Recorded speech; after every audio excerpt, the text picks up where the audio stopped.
Cool. I'm saying to all you sisters who think that you know what you're doing, once you leave the U.S., you really are unaccounted for, and you'll find out the hard way a lot of times. I know girls who go over there to the Dominican and get their bodies done and die. When they come back, they come in the bottom of the plane with the luggage, and over there, they ain't taking no responsibility for you. Do you hear me? The latest episode of the 5150 show is heavy from the start. There's barely any easing into it. Corey Holcomb and the crew are reacting to two situations that hit for completely different reasons, but both revolve around the same underlying idea: how far people think they can go and what happens when things finally catch up. The first story they get into is the case involving a singer referred to on the show as D4VD, real name David.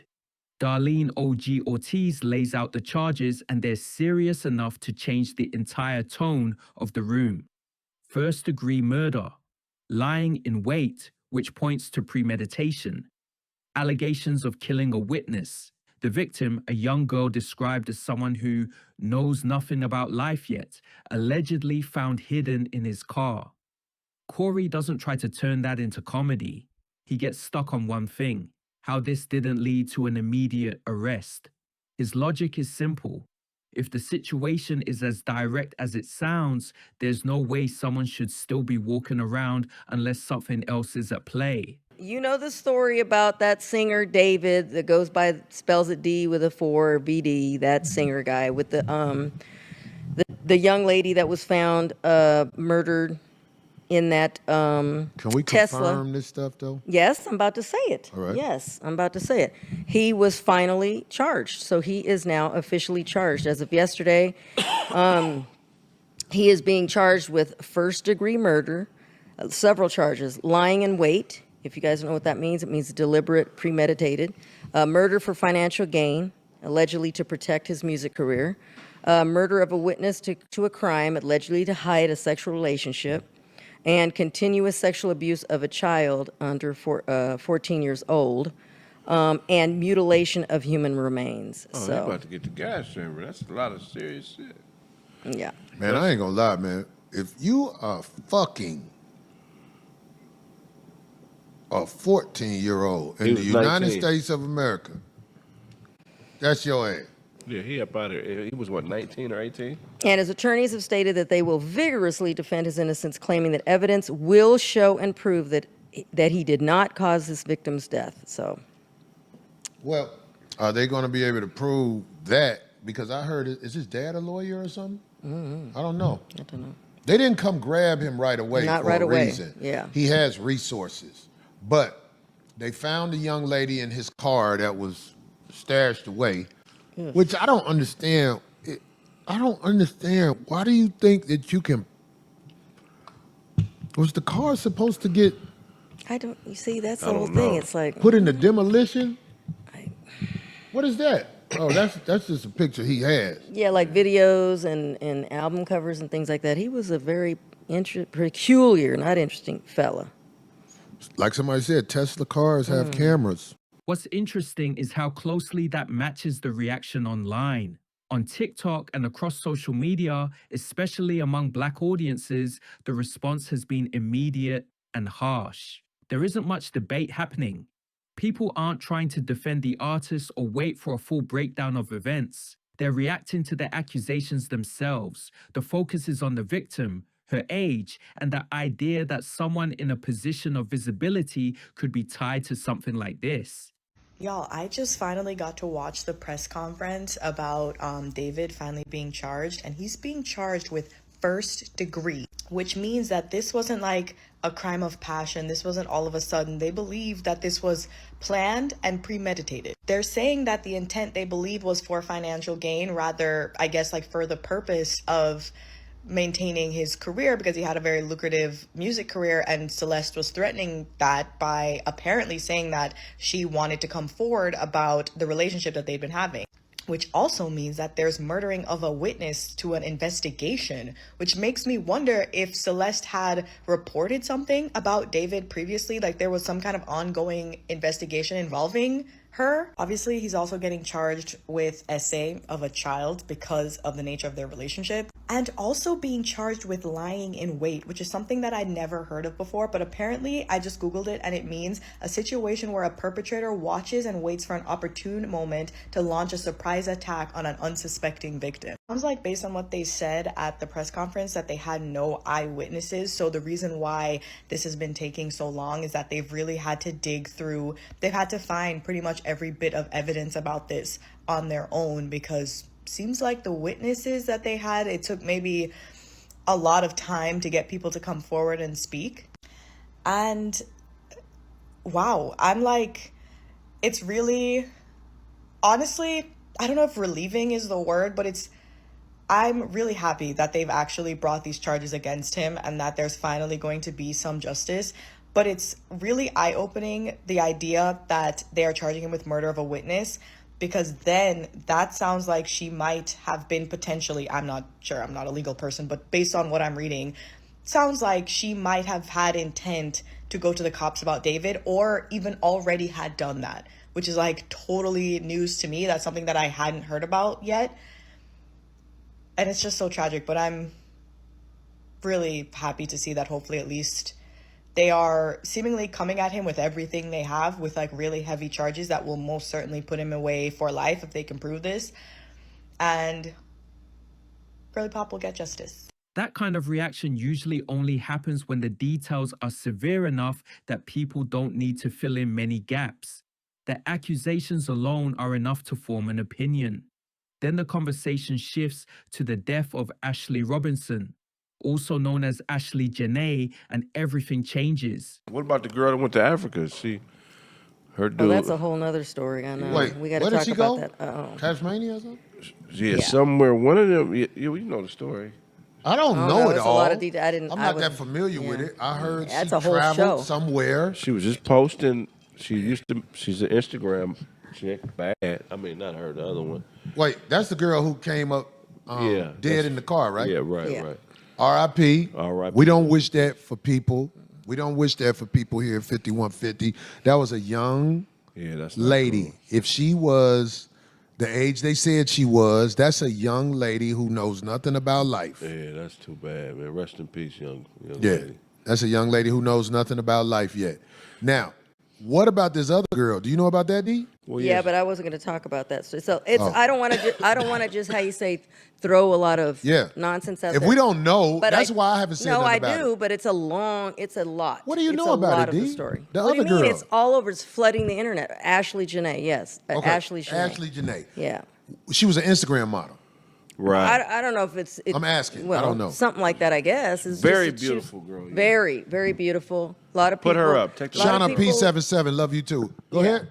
A lot of people knew of her and spoke very highly and well of her. Yeah. Yeah. The thing is, she said some very, very provocative things about black men.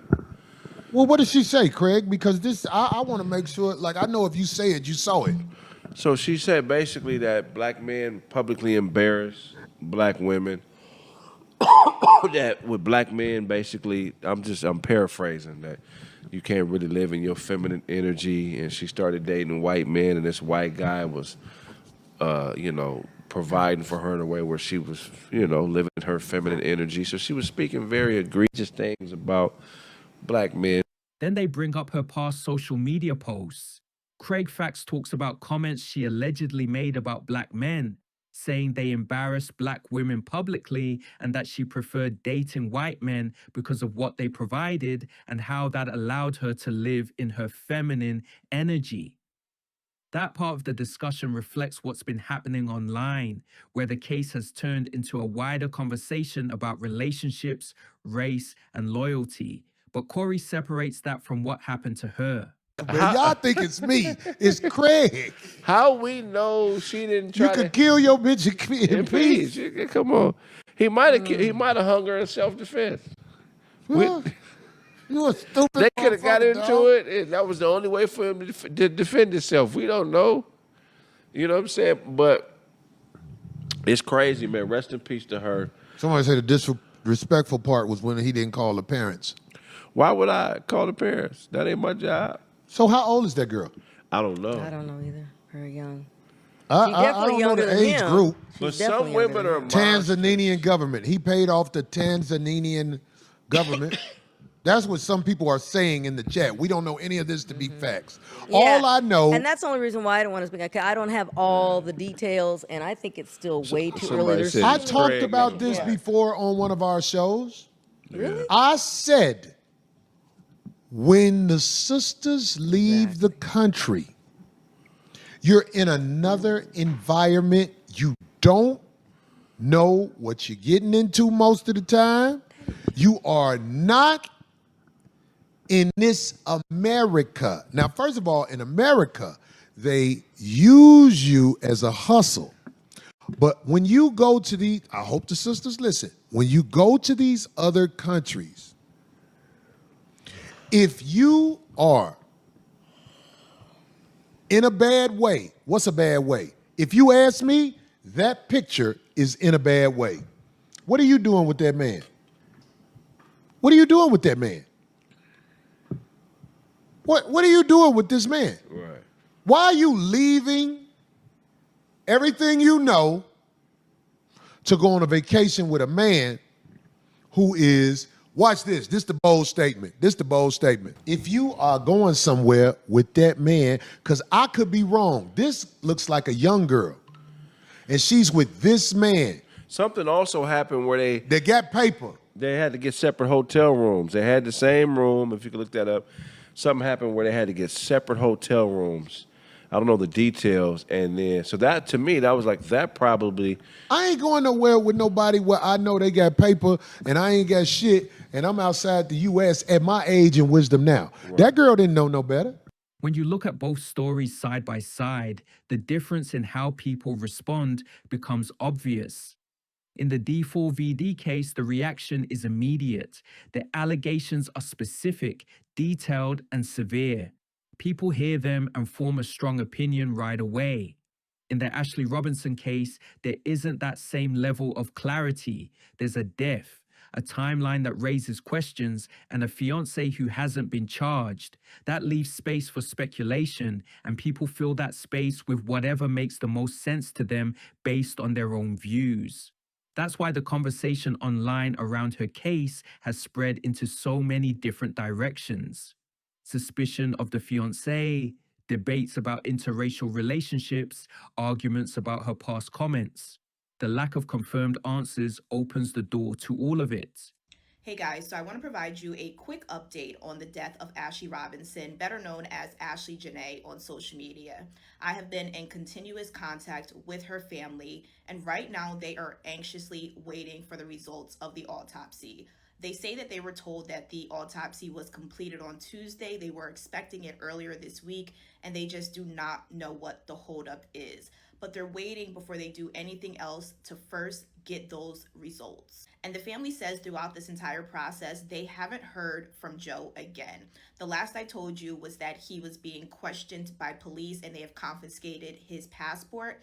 I want to be clear that this does not mean he's a suspect or in police custody and being detained. This just means that they are continuing their investigation and questioning him is a part of it. And I also want to give some more information about the timeline and Ashley being found after watching police's press conference. So they say that a room attendant went to check on Ashley around 7:30 p.m. and this is just kind of normal procedure to make sure that guests don't need anything. And at that time, the room attendant told police that Ashley said that she was fine. She won't need anything until about 20 minutes, so to come back. But she did ask the room attendant reportedly for a phone charger. They gave her the phone charger and then returned about 20 minutes later. The room attendant told police that when they returned, the lights in the villa were off and they did not get an answer from Ashley. So that's when they used an emergency key card to enter and then found her. And I also want to clear up, right now there's a video on social media circulating that claims to show the moments Ashley and Joe were arguing, and it's absolutely fake. As of right now, the resort or police have not released any surveillance footage, and this is what the family has been requesting. Again, guys, be very, very careful about the information you are consuming, because a lot of it is misinformation. And those who are not journalists that are reporting on this case are just getting the information from us and regurgitating it, and also adding some facts in that are not facts and not true. One more thing, my page is a safe place. So if you are going to write any negative comments about someone who no longer is here, you are going to be reported, blocked, and your comment is going to be deleted, okay? Because the family, they are seeing these comments and they took their time out to speak with me directly, face to face, welcomed me into their home. So I am just not going to allow that to happen on my platform. Right now, we are just waiting for those autopsy results, and as soon as the family gives me the go to share it, I will bring it to you. Bye guys, if you have any other questions or something that I missed, let me know in the comments and I'll try to my best ability to answer them. Corey Holcomb is reacting to both of these processes at the same time. With one story, he's looking at it as something that, if true, crosses every possible line. With the other, he's looking at it and saying something about it doesn't sit right, but there isn't enough information yet to lock anything down. And that's what makes this episode stand out. It's not just about the stories themselves, it's about how people respond when they think they understand what happened versus when they don't. One situation brings anger, the other brings questions. And once those questions are out there, they don't stay neutral for long.